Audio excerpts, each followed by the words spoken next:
Thank you very much, everybody. This is very exciting to me as a builder, somebody that builds lots of big, nice projects before I got here. And we're doing some of the best in the world right now. This is all about the Dulles Airport remodeling. It's considered one of the worst airports anywhere in the world. We're going to make it maybe the best with some hard work and some good thought process. Crime is down by 84%. We've removed almost 8,000. Dulles Airport is the primary international gateway to our nation's capital, which is now one of the safest cities in the country. It's one of the hottest cities in the country. We are the hottest country in the world. But our nation's capital has made tremendous improvements in the last year and a half since we got here. JD Power ranked Dulles 23 out of 27. That's a very bad ranking. So it's time to ensure that the United States has the greatest airports anywhere in the world, and we're starting right here with the capital city. And you can see just before Sean goes up, if you take a look, this is only showing the terminal in one rung, but you have numerous of them. You have here, here, here, and you have a spine coming. Here's your main entrance. We are going to get rid of the people movers, Mr. President. So if you don't know what these are like elevated buses. It's kind of like, it looks like it's from Star Wars, if you will, and they're slow and people are angry about them. We are going to get rid of those. We are going to have a horseshoe train system. See, safe and beautiful again. The safety aspects, both in terms of the airlines. United, we're really excited to have this project get off the ground. The terminal that's out there today was built 45 years ago. It was meant to be temporary. And so I've spent my whole career at United Airlines waiting for this day, and all the people of United Airlines have spent even longer waiting for the day that we could have really the best airport in the world. And we wanted to tinker with, which was crazy. So we're going to have a magnificent garage. What would you say, Sean? How many cars? 32,000 parking spaces. 32,000. 2 years to We finish. think we can get it started fairly quickly. It's largely financed. And we need some approvals from Congress probably, but generally speaking, it's been very bipartisan. And so that when you have the planes, we'll be able to go right across without having to go back. No federal funding will be required. What did you mean when you said Congress? Yeah, Sean, you want to talk about So it's going to be bonded for $22.5 billion. United is going to partake in part of the payment, but the airlines who participate in the project are going to pay for it. If I can just make one point of clarification. Yeah, please.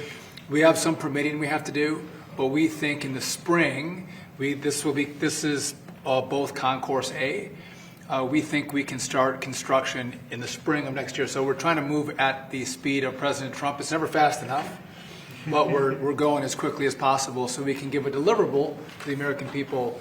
And the other thing Sean's doing, which I think is so important, maybe more important, I don't think it can be more important than this, but he's working on air traffic control. We have an obsolete system. It's 50 years old. You saw the helicopter crash a year ago into a plane. That was a disaster. And things like that would never happen. Bells would have gone off in 4 or 5 minutes before it happened. You would have heard the bells and whistles would have gone off. And a thing like that couldn't have happened if you had proper air control. So what's happened is we're working very hard on getting the finest in the country now in the world. We've examined the systems of almost every good country in terms of air traffic control all over the world.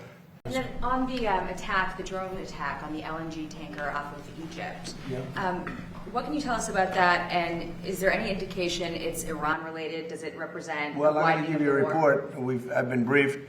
It's a little more of the same, but it's going to be straightening out. It's going to be straightening out.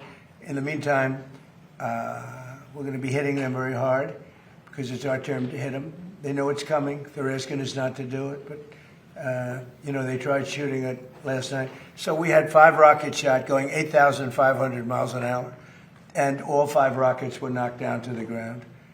But they nevertheless took a shot, so it's our turn. And we'll see if we get there with an agreement at some point, but we're going to hit them very hard. Thank you. Dr. Fauci invoked the Fifth Amendment more than 100 times today. Senator Rand Paul said he's going to hold a vote on holding him in contempt of Congress. Do you think Dr. Fauci should face repercussions for this? Well, I watched the whole thing today, but more importantly, I was a part of the whole Fauci. I inherited Fauci.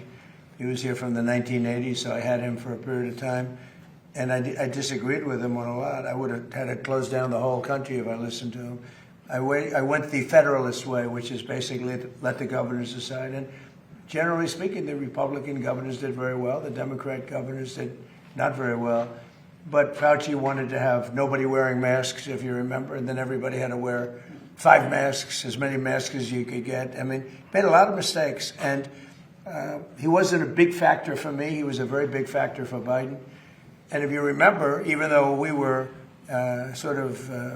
prime time in terms of that whole disaster of COVID,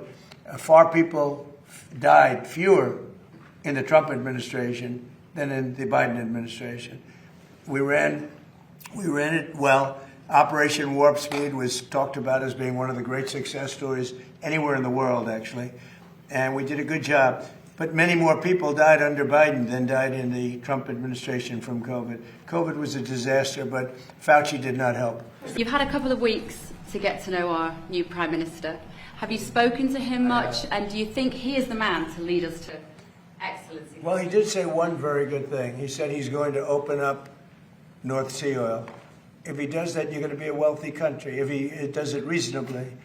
I was telling Prime Minister Starmer, open up the North Sea. Open it up. You'll be okay. Open it up. Interest rates unchanged. Are you surprised by that? Are you disappointed in any way with Kevin Warsh? No, Kevin's fantastic, but he's got a board. Yeah, Kevin's got a board. He's fantastic. He's a brilliant guy, smart. I know he'd love to see lower interest rates, but he's got a board, and it's a political board, and they want to keep rates up.